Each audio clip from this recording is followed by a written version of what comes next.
Live now. All right, great. Hi, everyone. Apologies for the delay. It seems like every bookstore in the country is trying to go live right now with their events, but thank goodness that we could get everything kicked off now. So hello, everyone, and welcome to the inaugural program in Community Bookstore's virtual event series. My name is Hal Lavinka, and I'm the event director here at the bookstore, but also, I suppose, my living room. And I'm so pleased today to be joined by NYRB Classics editor Edwin Frank and translator Joyce Zonana for a reading and discussion of Henri Bosco's masterpiece, Malicroix. We're especially happy to be launching this new series with our friends at NYRB. We're coming up on our 50th anniversary next year, and now more than ever in these strange times, we want to live up to our name as a community. A few housekeeping notes before we get started. You should be able to see and hear our presenters, but they can't see or hear you. So if you have any questions, please click the Ask a Question link just here at the bottom of your screen, and you can submit a question that way. We'll try to get through as many questions as we can at the end of the event. As well, while you're looking down there, you'll also see a Purchase the Book Here button where you can navigate to purchase a copy of Malicroix through our bookstore website. Currently, our distributor is waiting on a restock. Actually, we had a lot of pre-orders from this event, so thank you all who already ordered the book. And rest assured, they are getting more books, and we will have them out as fast as we can. We are currently fulfilling books much faster than Amazon, for instance. So a tech caveat before we start, which already I can apply to this event. We are all at the mercy of home internet connections and server loads. So please bear with any technical issues that might arise during the program. We're going to try to solve those as quickly as possible. Thank God we only wasted 6 minutes getting started. We'll be building our virtual event series in the weeks to come. Next Thursday, April 23rd, we're going to have Francesca Wade here discussing her fantastic new book, Square Haunting: 5 Writers in London Between the Wars, in conversation with Ruth Franklin. That event is up and ready for registration. So if you just follow the Community Bookstore tab that's right at the top of your screen, you can go and see all of our events that are currently live and register for those. Coming up in the next month, we're going to host Jan Fossa via Crowdcast from Norway with translator Damien Searles. And Edwin will return with our NYRB series to talk about Curzio Malaparte's Diary of a Foreigner in Paris with Gary, Indiana. These programs will go up soon, so you can actually head over to our website and sign up for our newsletter to stay in touch and see everything that's coming down the pipe. Now, a little bit about tonight's participants, and we're going to get started. Joyce is a writer and literary translator. She's the author of a memoir, Dream Homes: From Cairo to Katrina, An Exile's Journey, and her writing has appeared in the Hudson Review, Signs, and Meridians, among many other publications. She's received an Alta Emerging Translator membership for her translation of Malicroix and is also the recipient of a Penheim Translation Grant and a Global Humanities Translation Prize. Edwin was born in Boulder, Colorado, and educated at Harvard College and Columbia University. He's the author of Snake Train, Poems 1984 to 2013, and the editorial director of the NYRB Classics series. So I wish I could offer you all some free event wine, but alas, you're going to have to pour that yourself. Edwin and Joyce, the floor is yours. Thanks, Hal. Thank you so much. Thank you, Community Books, and thank you all out there for coming together to do this at this bleak time. We're going to Malicroix by Henri Bosco, which, well, I guess, it takes us years to get around to publishing a book once we sign it up for so it's been probably 4 years or so since we... I think it, yes, 4 years, exactly. Yeah, yes. 4 years. Is very much a book for this time. It's a book about a man literally isolated on an island. And it's a book about waiting and solitude and illness and ultimately recovery. It is an intensely poetic book. It is also a wonderfully dramatic book. It has some of the, reading it reminded me a bit of my first experience of reading 100 Years of Solitude, in that it's a kind of all-enveloping world that that pulls you in. And it's also throughout, and this is thanks to Joyce's translation, as much as anything, you feel enveloped in the writer's language, because it's a very specific linguistic world that Joyce has wonderfully recreated. I had heard of Bosco at a dinner party many years ago with where one of the guests was the playwright Michael Frayn, who said that another novel of Bosco's, Mas Teotim, was a really wonderful book and one that we should definitely consider publishing in the series. This was probably towards the beginning of the series. And we get a fair number of suggestions. It's not always easy to act on them right away, even when they seem the best, or when it seems advisable to do that. So I sort of filed it away in the back of my mind. And then probably 10 years later, Joyce wrote me and said she was working on a translation of a novel I'd never heard of, with this somewhat strange name, Malicroix. And would I be interested? And I thought, well, you know, I remember Bosco is a little known, but considered a very major French writer, and sure, I'd be interested. So she sent me, I think, a translation of the first chapter, and I plunged into it, and it wasn't anything like what I expected it would be. I think I had expected, since Bosco is a Provençal writer from the south of France, I expected, you know, dry hills and lavender and cicadas buzzing and things like that.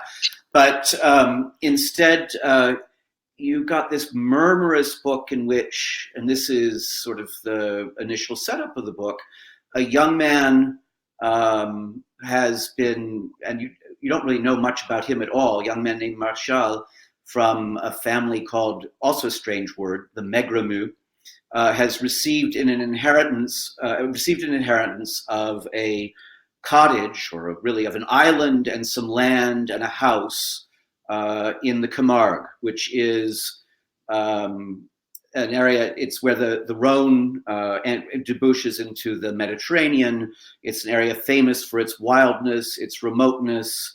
And so the book begins with this young man traveling down from his, the place where he's lived for years, which is sort of a bourgeois, nice, farmed, tilled, provincial place, very bourgeois.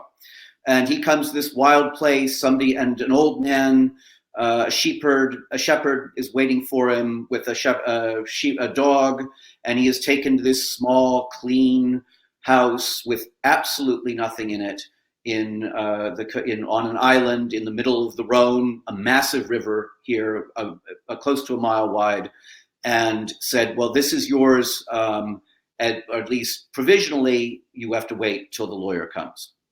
So the writing was resonant.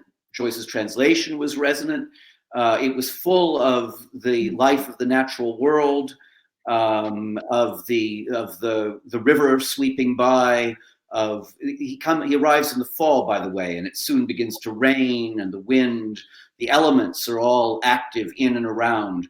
And the way in which this was described, and the sense of anticipation that was built up in the first chapter, all seemed to me extraordinary.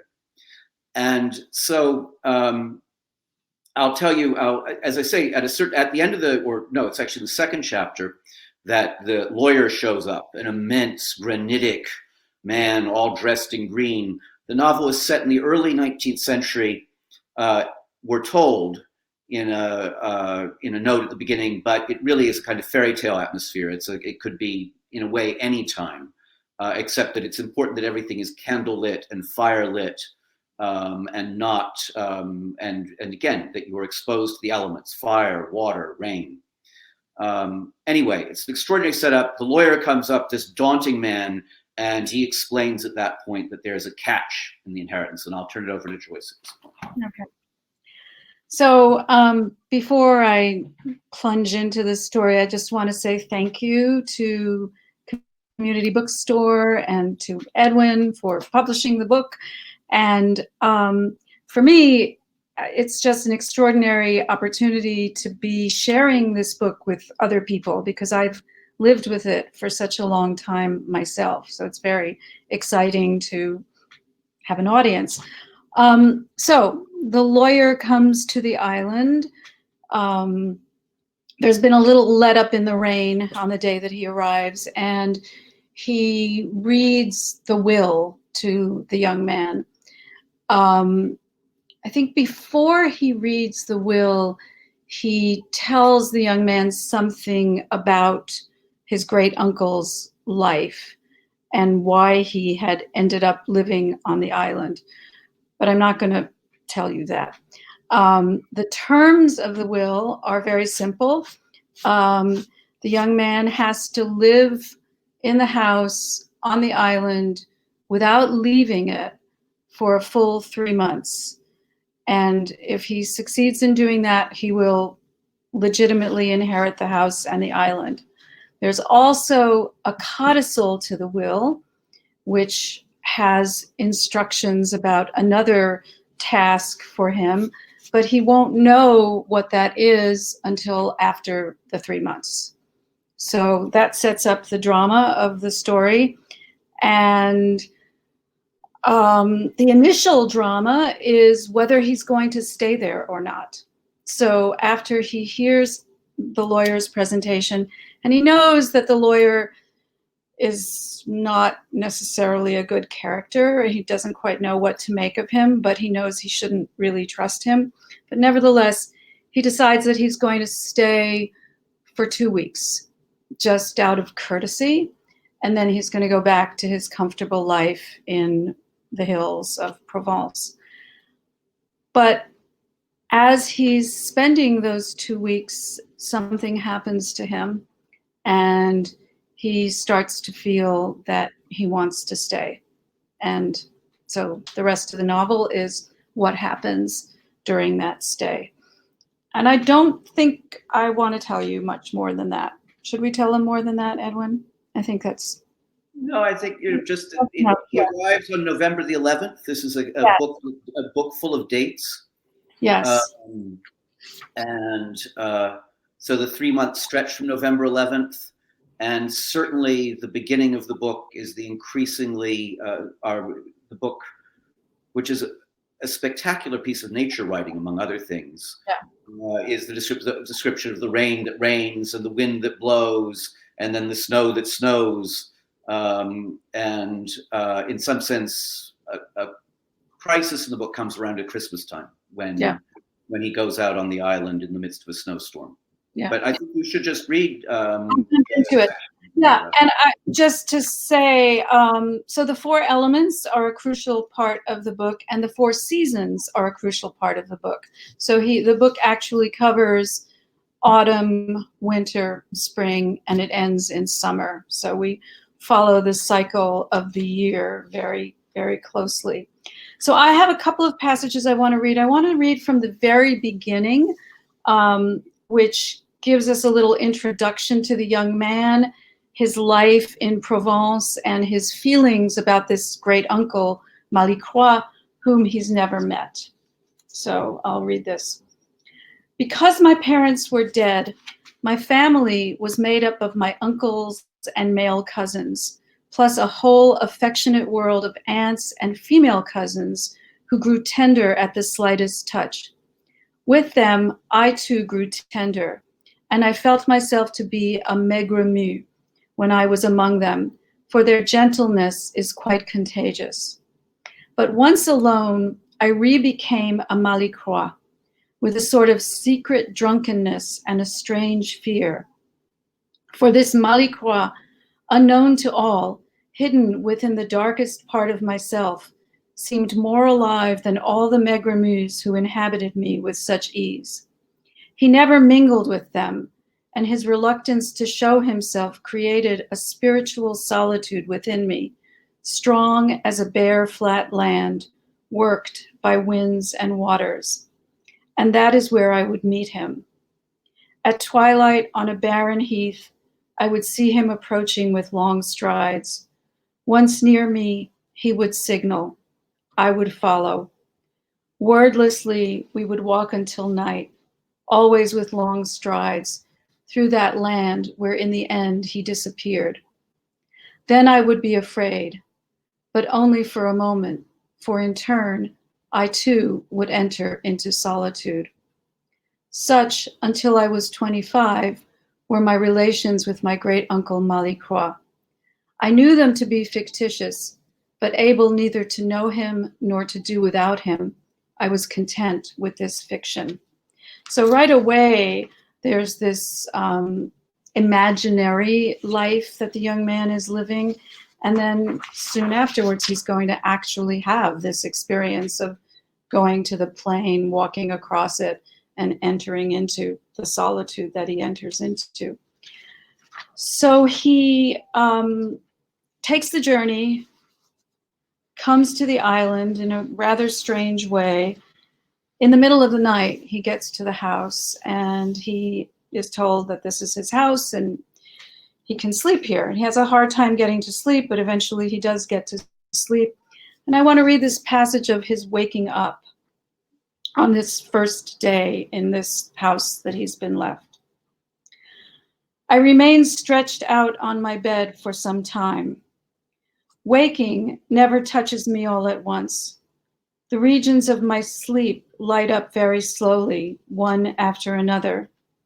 I regain everyday awareness only through a series of sensations that arrive enfolded in a sense of growing well-being and happy return.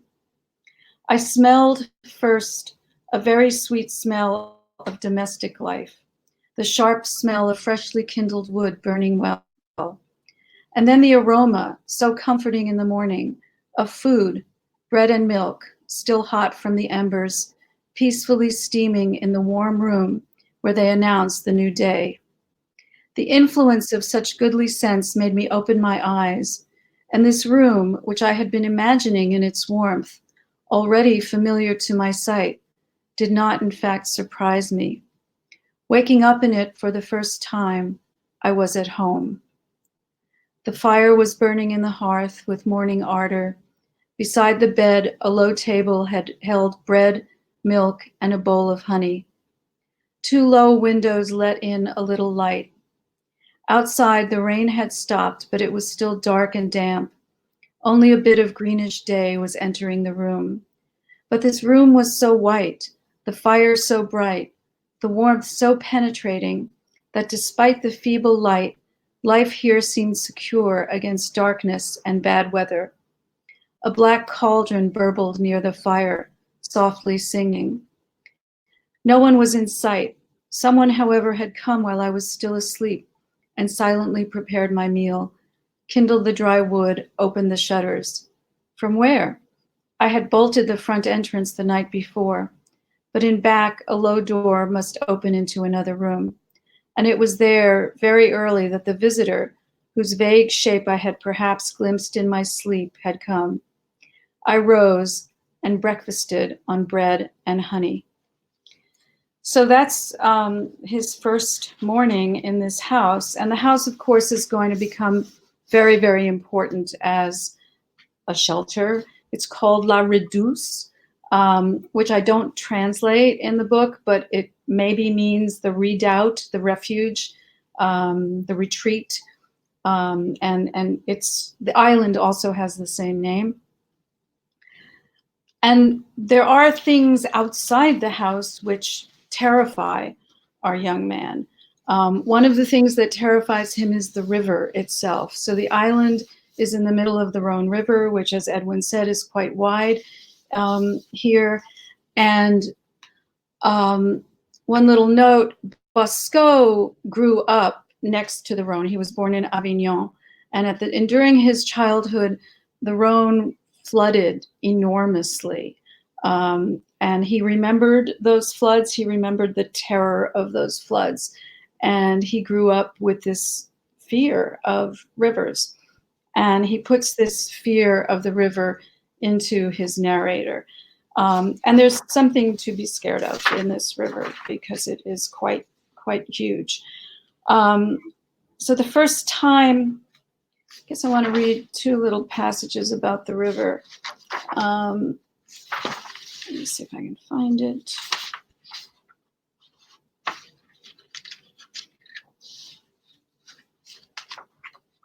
Okay, well, maybe I won't find it. Okay, the river haunted me. This is it. This is before he's seen it. The river haunted me. The nearness of its grandeur awakened my ancient fear of water, which torments my soul in the presence of rivers and streams, even seen from their banks. Flowing waters, not ocean waves, for the sea, even when it frightens, always exalts me. It is the fluidity of river waters, swift or slow, that troubles me. I find in rivers a half-seen world of fleeting forms that tempt and sometimes ensnare the heedless soul. Rivers and streams are sinuous, insinuating creatures, untamed. Not one of them has sure limits. They all soften the unstable mud of their alluvial deposits with even more silt. Nothing is precise on that moist frontier where earth and water mingle. So this is him thinking about the river, and then he actually challenges himself and goes out to see it. And here's what he sees. Standing at the tip of the island, on that prow where the wild waters split, I had only the water's vastness in front of me. The entire landscape was nothing but water in motion, and I was alone, immobile at the center of this liquid rush, surging with torrential floods that moment by moment swelled at my feet. At the same time, I felt within me the slow ascent of an impersonal force, as if the power and grandeur of the river had suffused me with their own wildness, so much so that I was becoming a river creature. Even my terror had become inhuman, as the current already coursed through me. I was water. Water moved within me, and I no longer felt the viscous ground of the island vanished along with me beneath this moving liquid mass. I nearly lost myself. So I'll stop with that passage. And another element that he encounters is the wind. And there's this enormous windstorm that comes, I guess it's after the lawyer has left, immediately after the lawyer has left the next night. And he's alone in the house and he's hearing the storm developing. And it finally comes to this. The heights rang with roars, and suddenly the whole expanse, from earth to sky, from mountains to sea, was nothing but wind. One wind, the wind itself, wind's being.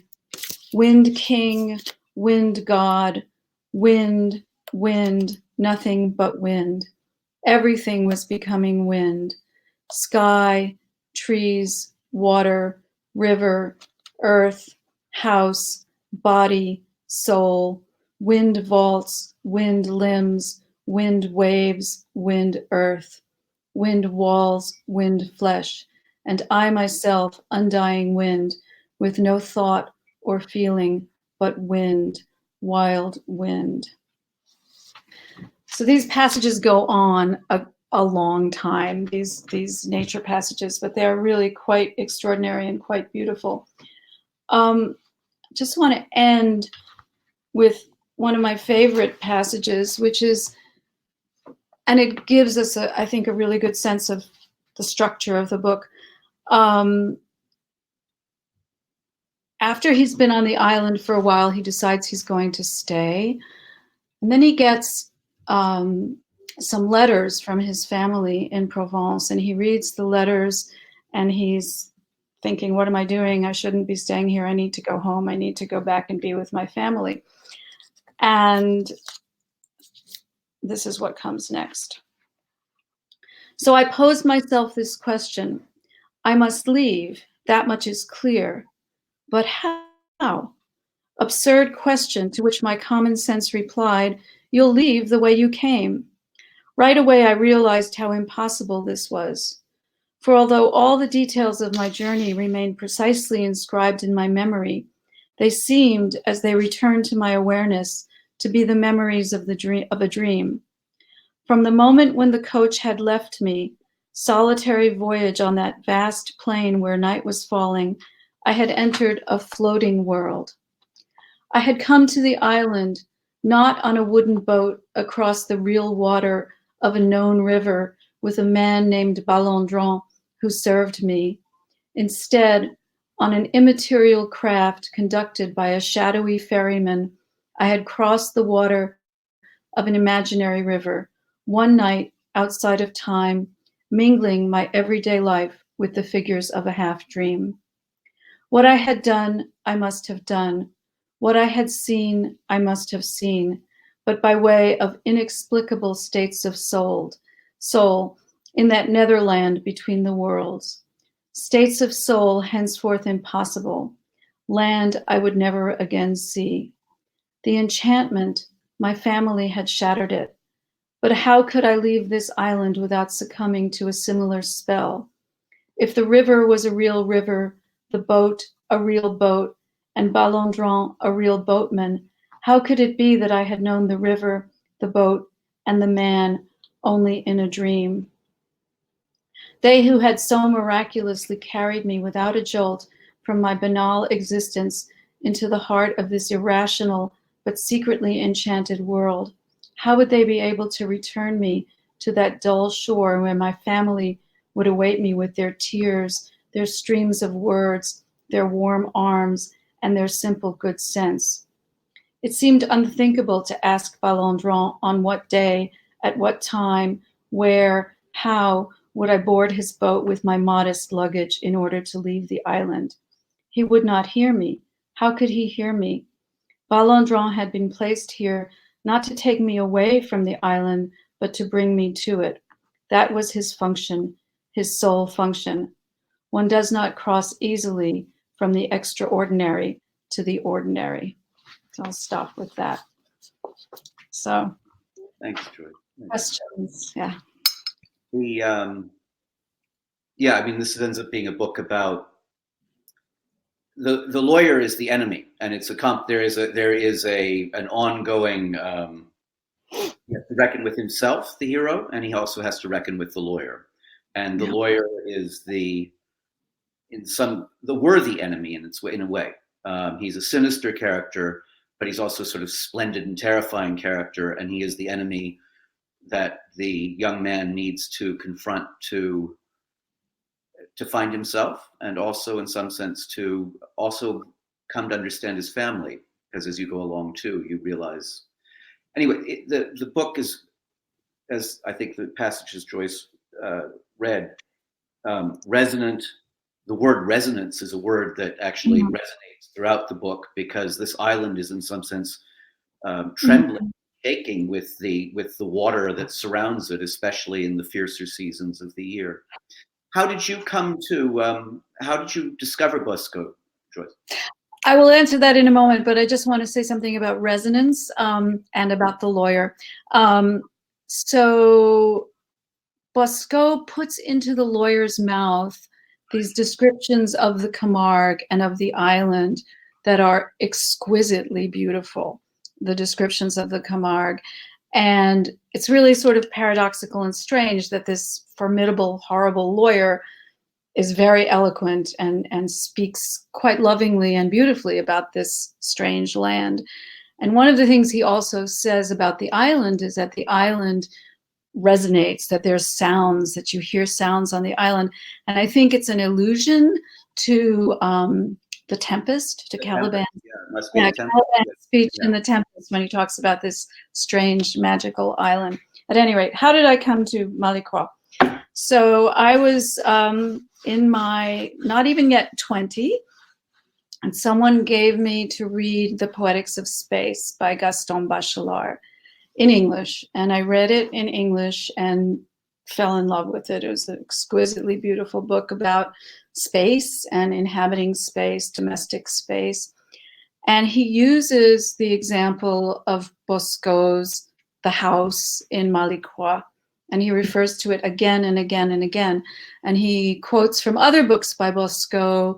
He talks about returning to Malicroix, reading it over and over again. And anyway, so I was very, very struck by that, and I felt I needed to read Malicroix.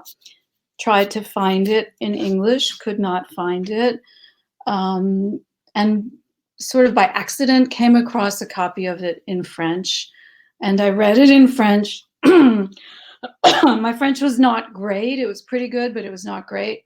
I read it and understood some of it, but didn't really understand it. And I decided that in order to understand it, I needed to translate it. So I set about translating it. I was by that point. What's that? This was when you were 20 or so. I was when I was 20, yeah. And I worked on it for a while, and then I actually took a course in translation at CUNY, a summer course, and tried to find a publisher. And I wrote to numerous publishers and got rejected and put it away, went to graduate school and became an English professor. But I always carried my draft with me. I carried my rejection letters with me. And I always thought that one day I would return to it. And one day I did. So that's, yeah. And when that was 4 years or 5 years ago that you went back to it? No, I actually went back to it in 2012, 8 years ago. I had a sabbatical from my teaching position at BMCC, Borough of Manhattan Community College. And I needed a project for my sabbatical. And I was spending a lot of time in a small farmhouse in the Catskills that belonged to my brother. And I was spending a lot of time here alone and thinking about Malicroix as I was doing that, and thinking that this house was like La Reduce for me. Mm-hmm. And so I then decided I should propose that as my sabbatical project, the translation. So mm-hmm. I started working on it then. And yeah. So also, would you tell us a little bit more about Bosco, who was a prolific author and led a, at least spatially interesting life, lived in all sorts of odd places, and Yeah. So Bosco was born, in, I think, 1888. I have these figures down somewhere. He was born in 1888 in Avignon by the Rhone. He studied in Grenoble. He became a classics professor. He taught Greek and Latin. And he was also a musician. He played the violin and he composed music, and the sound of his sentences is one of the most important things in his writing. He taught for some time in Algeria. He fought in World War I. He then spent 10 years in Naples, teaching in Naples, and his time in Naples was very important to him. That's when he started writing, and he had a profound mystical experience when he went to Pompeii, to the Villa of Mysteries in Pompeii, and that became one of the transforming experiences in his life. He became really interested in the Orphism and the Eleusinian mysteries and pagan gods and goddesses. He was Catholic, but he also really connected with the ancient gods, and he often wrote about how in Provence Catholicism and paganism were allied to one another, and that comes out very strongly in his work. One of his phrases that I really like is car il n'y a rien qui ne soit sacré, for there is nothing that is not sacred. So he had a very strong sense of the sacredness of the elements of the earth, and also of domestic objects, of things, tables, chairs, lamps, so that those things figure very strongly in his work. And As a child, he loved Jules Verne's Alexander Dumas and James Fenimore Cooper. Good choices. And then later, of course, he read the classics. He was very influenced by Mistral, who is a writer little known today, but he was the leader of the Provençal revival. He wrote in Provençal and sought to reestablish the dignity of the Provençal language and culture. And Bosco knew him and was deeply influenced by him. Another interesting thing is one of the things he said is, I dreamed of being the Joseph Conrad of French literature. So Conrad was a big influence on him, and he wrote Malicroix, he says, to do for rivers what Conrad had done for the sea. That's one of the things that maybe Malicroix does. So he wrote a lot of books, something like 30 books. And one of his books, L'Enfant et la Rivière, which is considered a children's book, it's not really a children's book, has sold 3 million copies in France. It's a very popular book. So that's what I got. Comes out not too long after the Second World War. Do you think that there's 1948, yeah. Do I think there's a connection? Do you think that there's a relationship, or is this? I mean, it doesn't seem obvious to me that there is, because this sort of. The book has a mystery at the core. It is mystical in a certain way. It's mysterious. It's also very concrete. Yes. And it combines, and it sort of fuses different categories in endlessly surprising ways, so that as he enters the house at the beginning, which is described, which is whitewashed, there is, as I said before, a candle, a table, a bed in which there is the impression of his dead uncle. It is, in some sense, a house that contains the bare necessities of life. It says quite strikingly, and it's a way in which I had entered a thought.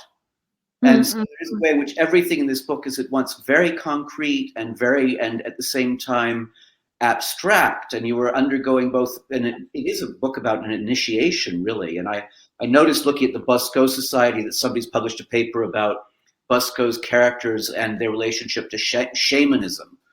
But these are, I mean, again, this could be a shaman's hut that is entered into here. Yes. And yeah. Anyway, but I go back to my question about the war, whether you think or is it he really has his own mythic and material space that he revisits again and again. And in terms of his other work, which I think you have read quite a number of the other novels. So is this an outlier or somehow very different, or is it? I think it's very similar to his other works. He considered it his best work, and I think it's his best work too. It's sort of the cleanest. Somehow the structure of it is very. It's a very shapely book somehow. I think his other books are much more ragged and much more. They're harder to define somehow. I've puzzled a lot about what his relationship was to politics and the war. I've never been able to answer that question. I have no idea. He was living in Morocco from 1931 to 1955. So he didn't fight in the war. He didn't join the resistance. He was not engaged in the war. He always said that he studiously avoided politics. It's hard to. I don't know. Yeah. I think he saw his writing as a refuge, in a sense, from the chaos of the world, and wanted to offer these kind of timeless stories that would nurture the soul and he uses the word soul very freely. That was one of the things in translating. It was a question of whether to use soul or not, and I decided that I would. So, yeah. Well, the wind in there is, I mean, that whole passage with the wind is partly working with the notion of this is the terrible force of nature, but that has to be recognized, but it's also the soul in some sense. Yeah. This terrible force of nature must be endured and undergone in order to find some sort of, well, in order to begin reconstructing self or growing up in some sense. So it's an odd book as a coming of age book. I mean, it is a coming of age book, but an initiation book, but it isn't your usual, you know, this is my first job kind of coming of age book. Why don't you tell us a little bit about translating the book? Because it is a wonderful translation. It is, all sorts of questions must have come up about how to keep the French accent and also how to move away from it. You keep it in certain ways, and that you use things like, say, strange thought without an article, or definite or indefinite, which we would tend to do in English. Like, that was a strange thought, or a strange thought to have, or whatever. Enigmatic proposition, things like this. And it's a rather high-toned language, though also, and the sentences, well, the sentences are short sometimes, as in the section you read about the wind, where you can practically feel it battering at the shutters, and otherwise they expand and they turn on themselves. It must have presented particular challenges and made you think as you went along about, well, think about being a translator and how to deal with this. Yeah. Well, so this was my first translation ever. So everything was new to me. And I want to just say one thing. I want to thank ALTA, the American Literary Translators Association, for granting me this mentorship. And my mentor was Allison Waters, who I want to thank immensely for helping me. We worked together over some passages, and that was a big part of my being able to do it. So I really I knew and I felt that the music of the language was the most important thing. And so that's what I worked on very, very hard, to try to create a rhythm that in some way, and sounds, I paid attention to the sounds, to create something that would duplicate or approximate the sound and the rhythm of the French. And in my first drafts, I had a lot of Latinate words and much longer constructions and much more circuitous constructions that I eventually ended up with. As I worked on it, I started substituting more Anglo-Saxon words for the Latin words, even though initially I thought the Latinate words were part of the Bosco and I needed to go with that. But I discovered a different kind of music. Like, I was finding the music of English that's a little different than the music of French, but could still correspond with it in some way. But I also wanted to keep the strangeness, because I think it's strange in French, and I think it needed to be strange sometimes in English. So that was some of what I did. There were particular words that were very challenging words. The hardest word, and I spent a long time with it, is the word sauvage. In the very first paragraph, Maigremu describes his great uncle as sauvage, and he uses it throughout the book.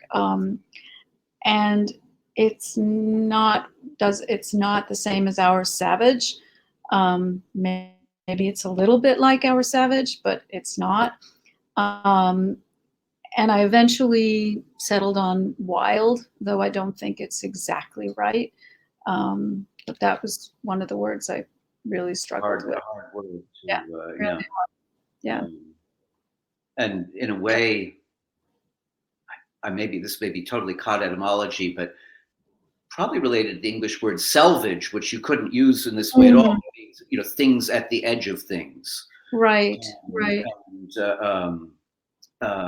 or at least that's one of the indications. So it's not completely in the wild. It's that sort of penetrable or porous border almost. Because I think Exactly.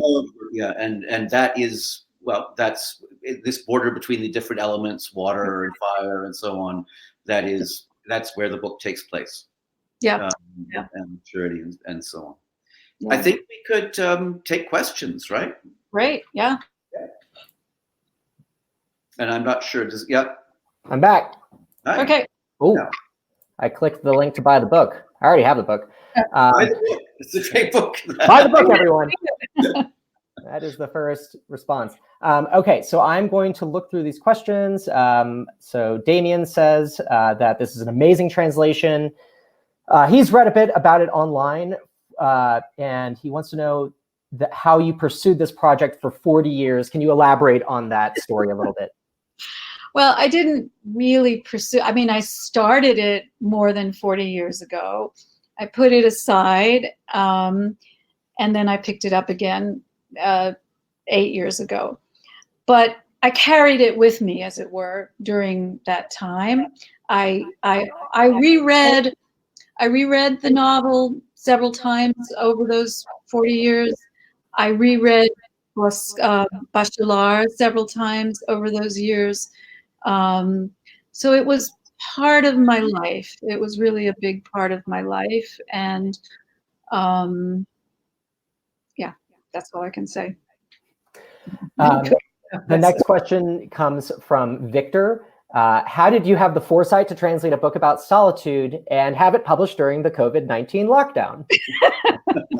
Is that my brother, Victor, asking? I think, yeah, it is your brother, in fact, yes. My brother, Victor. Intuition. I knew. Edwin knew that this was the right time to do it.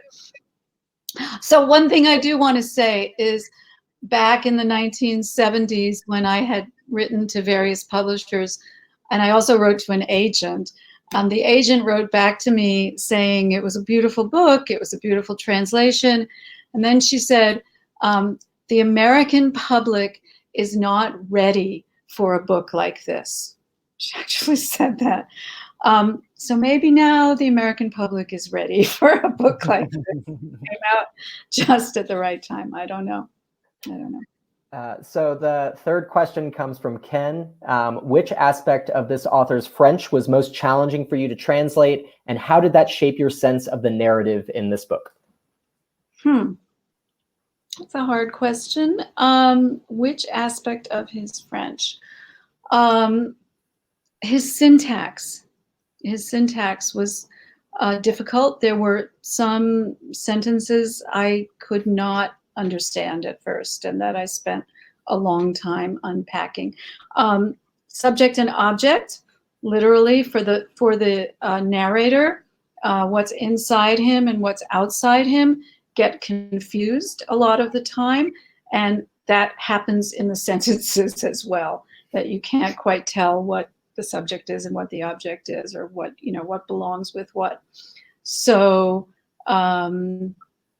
I think that answers the question, that part of what's going on in the book is this movement between inside and outside, and that also went on in the sentences, and I had to find a way to navigate that.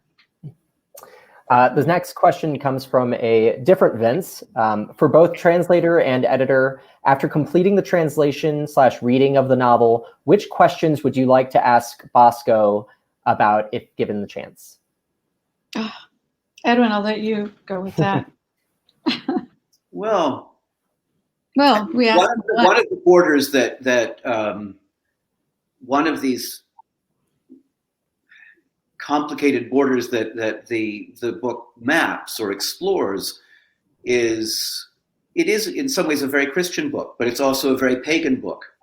Mm-hmm. And the lawyer, who I think, as Joyce said properly, is is in his own way an elemental figure. Absolutely. Carries around with him a screen which is decorated with the adventures of Odysseus. And I'm not sure what question I would ask, because I think that the book poses a question about how things we think of as very different are actually intimately allied.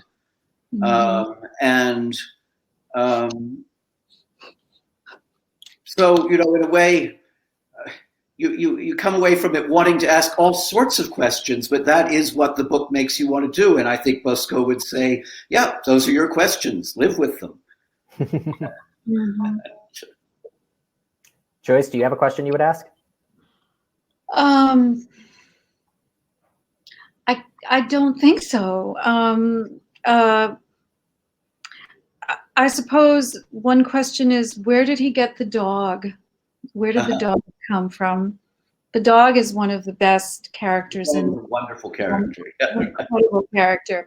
Yeah. And I would want to know more about his relationship to dogs and animals. One thing I want to say that I didn't say before, and there's all this elemental stuff in the book. There's also this drama, this plot. The other thing that's, for me, so powerful about the book are the characters. There are extraordinary characters in this book. Very simply drawn, but very memorably drawn, and that's an important part of it for me. We haven't mentioned Uncle Rat, the lawyer's Uncle assistant. Rat, I know. He's a phenomenal character, and rattiness is part of it, but he's also a kind of messenger. He is the character who slips back and forth between places. Yes. He's described as a sylph at one point. Which is the last. Or smoke. Yeah. Don't spoil too much. We did have some comments. No spoilers. Okay. We can't. Okay, no spoilers. No. So I'm going to make this our last question, and we'll wrap things up. This is from, I believe, Edwin, your colleague Patrick. Beginning in the middle of the book, some almost fairy tale-like elements are introduced. Should the reader consider the possibility of an increasingly unreliable narrator? What do you think, Joyce?